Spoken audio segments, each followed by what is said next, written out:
Live from the CBS Bay Area studios, this is KPIX 5 News. Breaking news on KPIX 5 and streaming on CBSN Bay Area. Flames ripping through a home.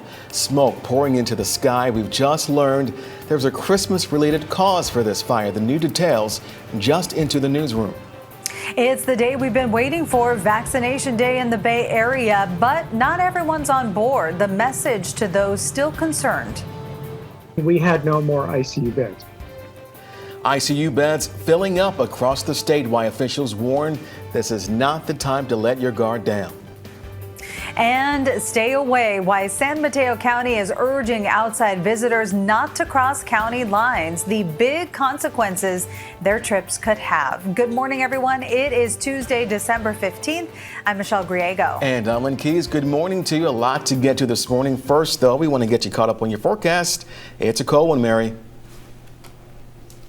Yeah, bundle up, Len and Michelle. We're looking at those morning lows down to the 30s and 40s. I know with these colder temperatures, it's a little bit harder to get out of bed. We're looking at 41 in Concord, Oakland, 45, 38 in Livermore, 48 in San Francisco. Looking at San Jose, 42 and 37 for Santa Rosa. As we head through the afternoon, daytime highs seasonal for this time of year with a mix of sun and clouds. So 58 in San Francisco and for Oakland, 60 for San Jose and for Concord this afternoon. But changes as we look to tomorrow with our next storm system. Well, we do have a coastal flood advisory due to the king tides until 1 p.m. today. High tide today at 11:04 a.m. and a beach hazard statement due to sneaker waves, sudden breakers and rip currents today at 4 p.m. and to 4 a.m. tomorrow, with the high surf advisory in effect for tomorrow. We'll talk all about this coming up. Now let's check in with Gianna, tracking a traffic alert in Oakland this morning. Yeah, it's westbound 580 right at Keller. 4 cars involved in this crash and injuries reported. So you have a lot of activity on scene for emergency crews as well as CHP. Those 2 left lanes are blocked until further notice. They're hoping to have things cleared here within the next 30 minutes. But in the meantime, pretty big backup as you work your way through there. Again, this is westbound 580. If you're commuting into Oakland this morning, a heads up, you might want to use 880 instead as an alternate. We're seeing traffic backing up well beyond golf links at this point. Another part of 580, this is the portion into the Altamont Pass. We've got a lot of brake lights here as well. 32 minutes now is your travel time to go from 205 over towards 680. And we're tracking a few brake lights out of the South Bay, northbound 101 as you work your way towards 880. A live look at the Bay Bridge coming up in my next report. Michelle? Gianna, thank you. Breaking news in San Jose. Flames seen shooting from a home on Lake Avenue early this morning. And now we're learning a Christmas tree could be to blame. A firefighter and resident were hurt. That firefighter was taken to the hospital. Crews on the scene say the fire sparked after an electrical fire near the tree. Unfortunately, fires like this are not uncommon this time of year. They need to be aware that, especially with trees that have been sitting for a while, they get brittle. Those are going to go up real easy. So you have to make sure that you're aware of that. You have to make sure that your electrical is good, and you have to keep an eye on it. Turn the lights off at night, those kind of things, just to be on the safe side. All residents in the home made it out, but 3 pets are unaccounted for. Crews are still working to put the fire out. Happening today in San Francisco, the first Bay Area vaccinations for COVID-19 will be carried out. 4 California cities got a share of the first 33,000 doses. Healthcare workers with the greater risk and most patient interaction will be first in line. KPIX 5's Emily Turner is live at Zuckerberg San Francisco General Hospital this morning. And Emily, that's where history will be made in just a few hours. I know. I mean, I think one of the other novel things about this is it's finally some really good news for 2020, right? We could all use a little bit of positivity here. And it's happening this morning in just a few hours, actually, right there behind me at 9:30. Those first vaccines will be administered. Here in SF General, they got 2,000 doses here.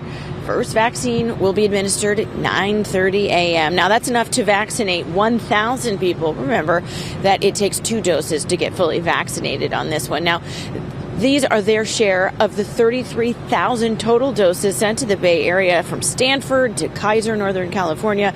Ultra cold freezers have been installed, and they are ready to store thousands of vials of the Pfizer vaccine. At Oakland International Airport, where we were yesterday, you guys saw FedEx planes coming in and out, bringing more doses packed in dry ice. UCSF plans to begin vaccinations on Wednesday there, and Stanford plans to ramp up its program to vaccinate as many as 1,000 people a day as well. A Stanford emergency doctor tells KPIX that he's confident in the vaccine's strength. All the data has shown that it works up to 95%. So it's not 100%, which is why we'll continue to wear masks. And on Thursday, the CDC will be meeting about Moderna's vaccine. And if approved, we could see the first doses from Moderna as early as next week in the Bay Area. So fingers crossed. Reporting live in San Francisco, Emily Turner, KPIX 5. Happening today, Contra Costa County healthcare workers are set to receive their first doses of the new COVID-19 vaccine. Happening at the county's regional medical center. After getting vaccinated, workers plan to discuss the importance of this vaccine. And as vaccines roll into the Bay Area, freezers aren't far behind. This afternoon, 2 freezers designated specifically for the COVID vaccine will be delivered to San Mateo County's medical center. California reported more than 30,000 new cases for a 4th straight day yesterday. 77 more people have died, and the test positivity rate has climbed over 10%. Taking a look at ICU capacity, the Bay Area is teetering on a regional stay-at-home order. About 18% of ICU beds are available. If we drop below 15%, that order will kick in for the counties that have not already voluntarily started it. To Southern California now. This morning, LA County is reporting more than 73,000 new COVID-19 cases. And that's not all. We had no more ICU beds. We were completely full. This morning, there are about 4,200 people hospitalized with COVID-19, which is an all-time record.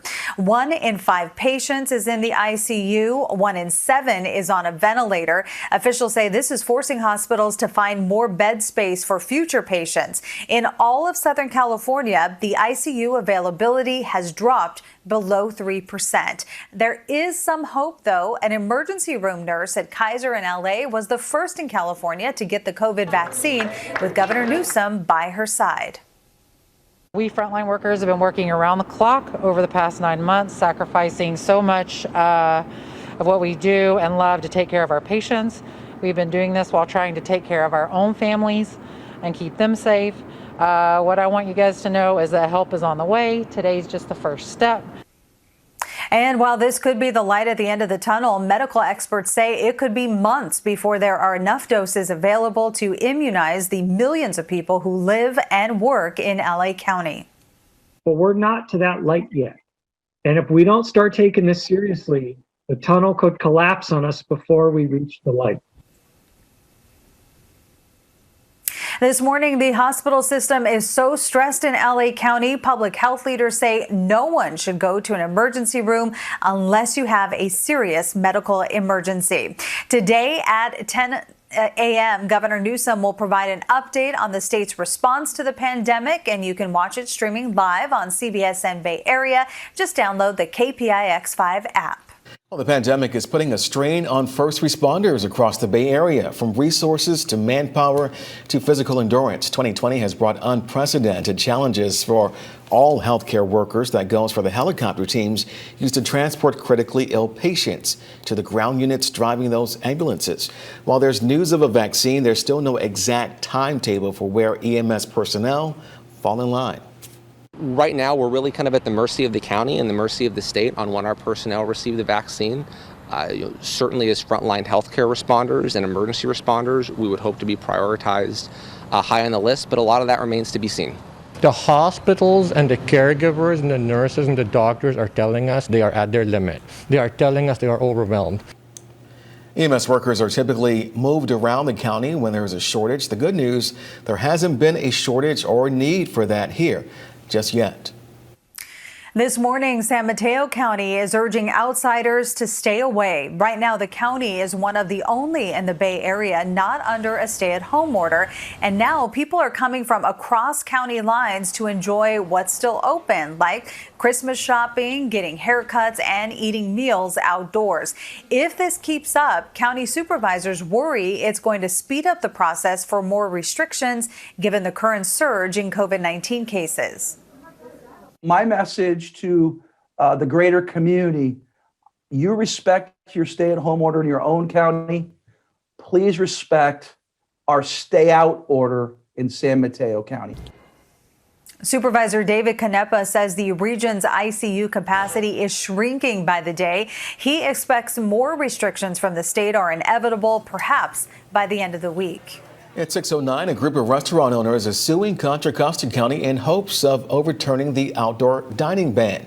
They say there isn't enough data that shows outdoor dining is spreading COVID-19.